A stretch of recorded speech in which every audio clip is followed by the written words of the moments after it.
સસરા જમાઈ ચા પાણી પીવે છે.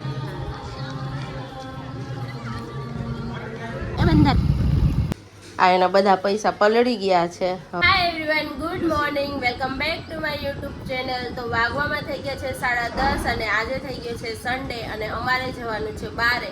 તો ક્યાં જવાનું છે એ હજી નક્કી થતું નથી. અને આ બે જો સસરા જમાઈ ચા પાણી પીવે છે પાછા. અને મેં કીધું ચા પી લે પછી અમે ક્યાંક જઈએ. તો ક્યાં જઈએ છે એ બ્લોગમાં કન્ટિન્યુ બન્યા રહેજો. ઓકે, જવાનું નક્કી થઈ ગયું છે અને અમે લોકો નીકળી પણ ગયા છીએ. તો અમે લોકો જઈએ છીએ કઠવાડા, હે ને, કેમ કે અમારે અક્ષરધામ જવું તો બહુ છેટું પડી જાય અને આ બાપુને હે ને આજે નીકળી જવું છે. એટલે અમે કીધું અમે કઠવાડા જતા આવીએ. તો હવે અમે જઈએ. તો ચાલો તમે બધા મારી સાથે.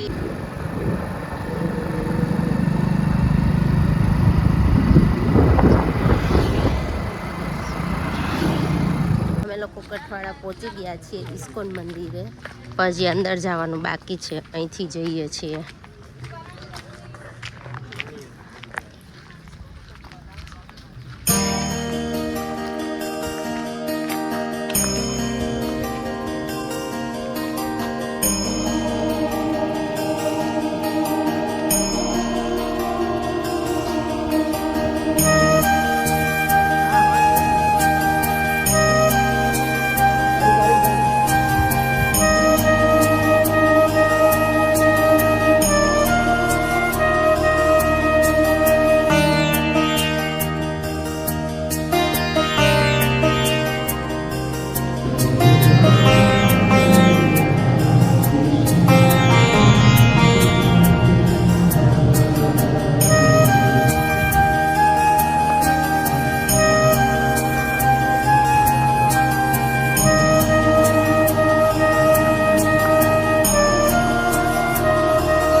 દર્શન થઈ ગયા છે અંદર.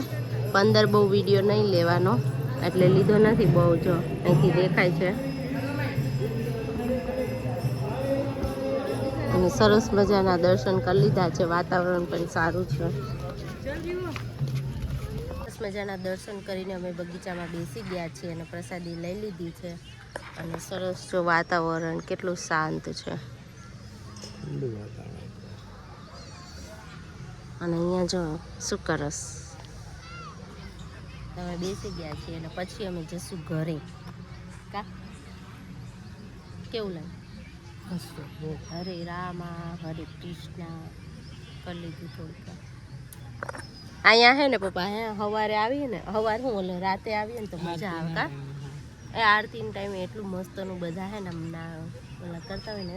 આ હાર્દિકને એક સ્ટેપ આવડે છે. હાર્દિક કા એ કરવા આવ્યા હતા ને તો હાર્દિક પછી કરતો હતો ઘરે જઈને એ રીતના સ્ટેપ. પણ મસ્ત મજા. ચાલો ये देखो बंदर जा रहा है. ए बंदर, हार्दिक का भाई.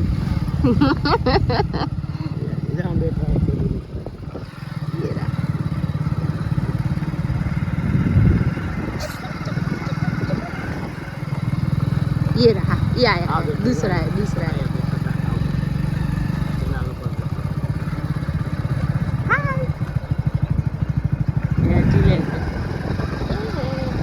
અમે ઘરે પહોંચવા આવ્યા છીએ અને જમવાનું પાર્સલ કરાવ્યું છે દાલ બાટી.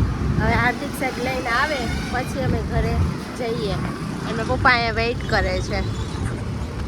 દાલ બાટીનો ઓર્ડર દઈ દીધો છે. હમણાં બની જાય એટલે ઘરે આવીને જમવા માટે બેસી ગયા છીએ. અને આજે લઈને આ પાર્સલ કરાવ્યું છે ચાપડી ઊંધિયું.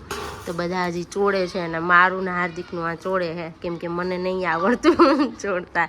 એટલે તો ચાલો તમે બધા જમવા. અને આ જો એટલે કઠલાલ ને, હા કઠલાલની પ્રસાદી લાયા છીએ. કઠવાળા કે કઠલાલ? જો તું ઘડી કે કઠલાલ, ઘડી કે કઠવાળા?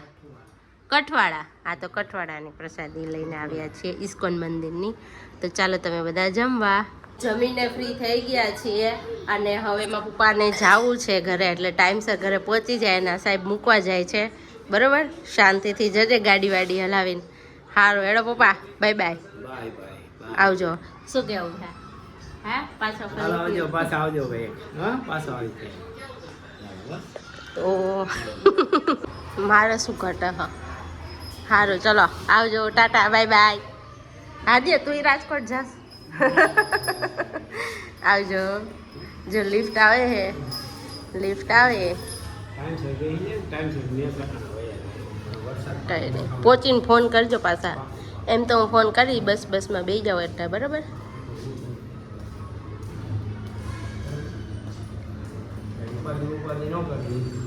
મારે શું ઉપાધિ હે, ખાઈ પીને જલસા હે ને.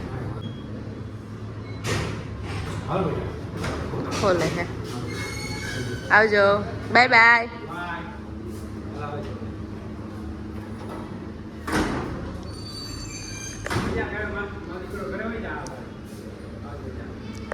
તો ગાઈસ મારા પપ્પા વયા ગયા છે, જો જાય.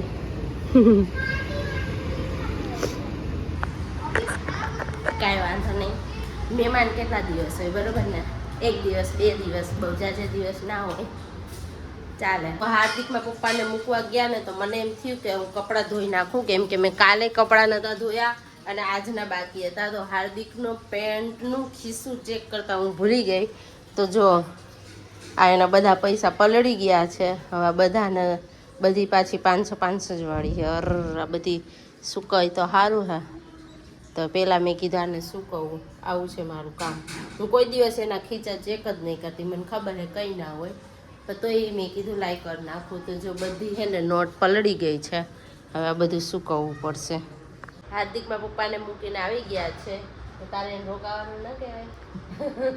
હે, એને તો કીધું તું રોકાવાનું, પણ બહુ હાર્દિકે તો બહુ ઝાઝા દિવસ રોકાવાનું કીધું તું, જે ના રોકાઈ શકે. અને તમે ગયા ને પછી મેં કીધું કપડાં ધોઈ નાખું, અમે મારે ઊંઘવાનું જ નહોતું, તો મેં એક કાંડ કર્યું. તારા પેન્ટમાં પૈસા હતા એ બધા ધોવાઈ ગયા.